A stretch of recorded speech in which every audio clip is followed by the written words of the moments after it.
Good leaders make you feel safe.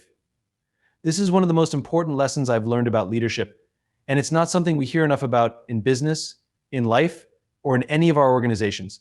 There's a reason this matters so much, and it comes down to a very simple, very fundamental human need, the need to feel safe.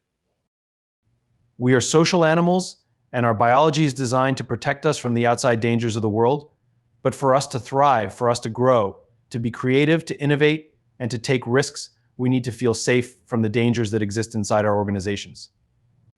That means that we need to feel protected from each other. And when we do, amazing things can happen. But let me back up a bit. I spend a lot of time studying how human beings behave in groups. If you look at the history of human beings, we've always organized ourselves into groups, into tribes. These tribes allowed us to protect each other. We didn't have to face the dangers of the world alone. We had people we could rely on, people we could trust to watch our backs. That's why trust is so deeply embedded in our biology. When you have trust, you're safe. Now, back in the day, the threats we faced were physical. There were wild animals, rival tribes, and natural disasters. And in those days, leadership was simple. The strongest, the fastest, the smartest were usually the leaders because they could protect us from these threats. But the nature of the threats has changed. In modern organizations, we don't face the same kind of physical dangers. We're not fending off lions or enemy tribes. Instead, the threats are internal layoffs, competition, uncertainty about the future, and political dynamics in the workplace. The threats are more abstract, but they feel just as real. They cause stress, fear, and anxiety. So what does that mean for leadership today? It means that the role of a leader is to create a circle of safety. I like to call it a circle of safety because that's exactly what it is, a space where the people in the organization can feel protected from the internal dangers. When people feel safe, they're more willing to take risks, to speak up, to share their ideas, and to challenge the status quo. When they feel safe, they're more willing to innovate and collaborate because they're not constantly looking over their shoulders, worried that someone is going to throw them under the bus. This brings us to the heart of the issue, trust. Trust is not something you can demand or expect just because you have a title. Trust has to be earned, and the only way you earn trust is by consistently putting the well-being of your people ahead of your own interests.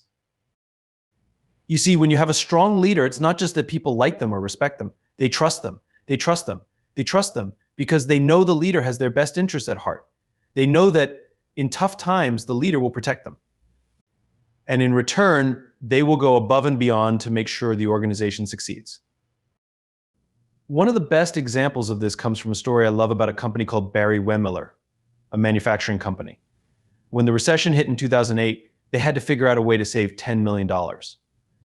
They could have done what many companies do. They could have laid off a portion of their workforce to cut costs. But instead, the CEO, Bob Chapman, chose a different path.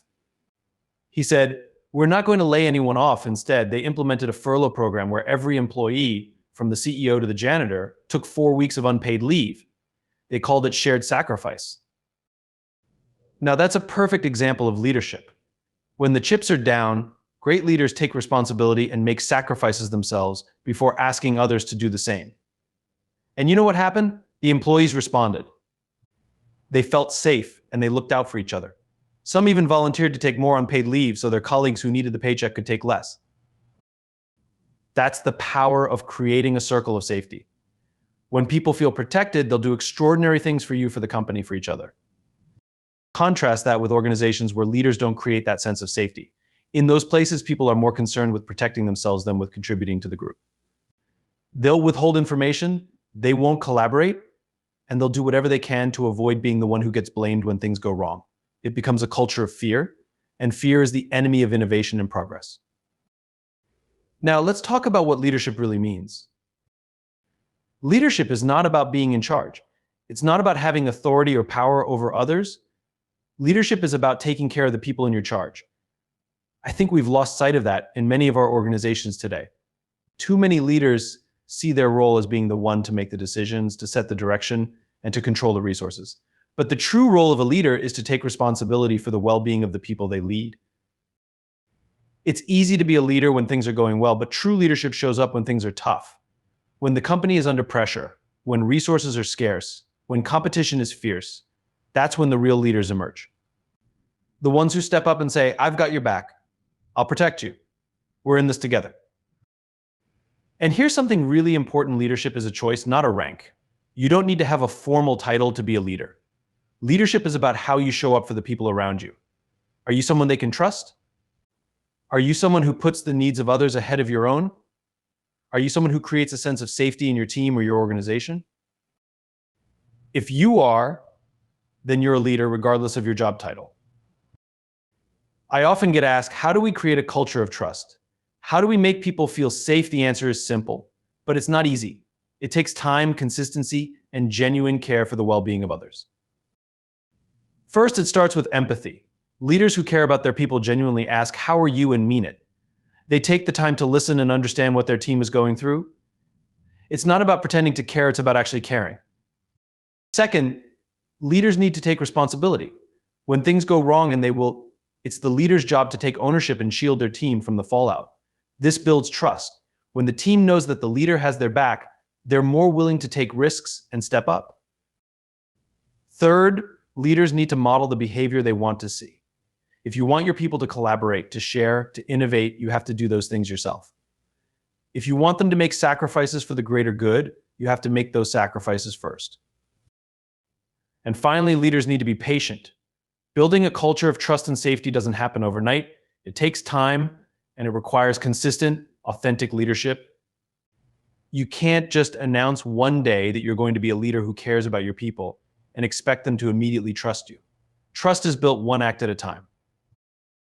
So as I wrap this up, I want to leave you with one final thought.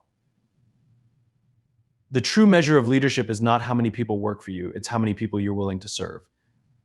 Leadership is not about being the boss. It's about being the one who takes care of others, who creates a circle of safety where people can thrive. And when you do that, when you make your people feel safe, they'll give you everything they've got. They'll trust you, they'll follow you, and they'll make your organization stronger than you ever thought possible. That's the power of great leadership.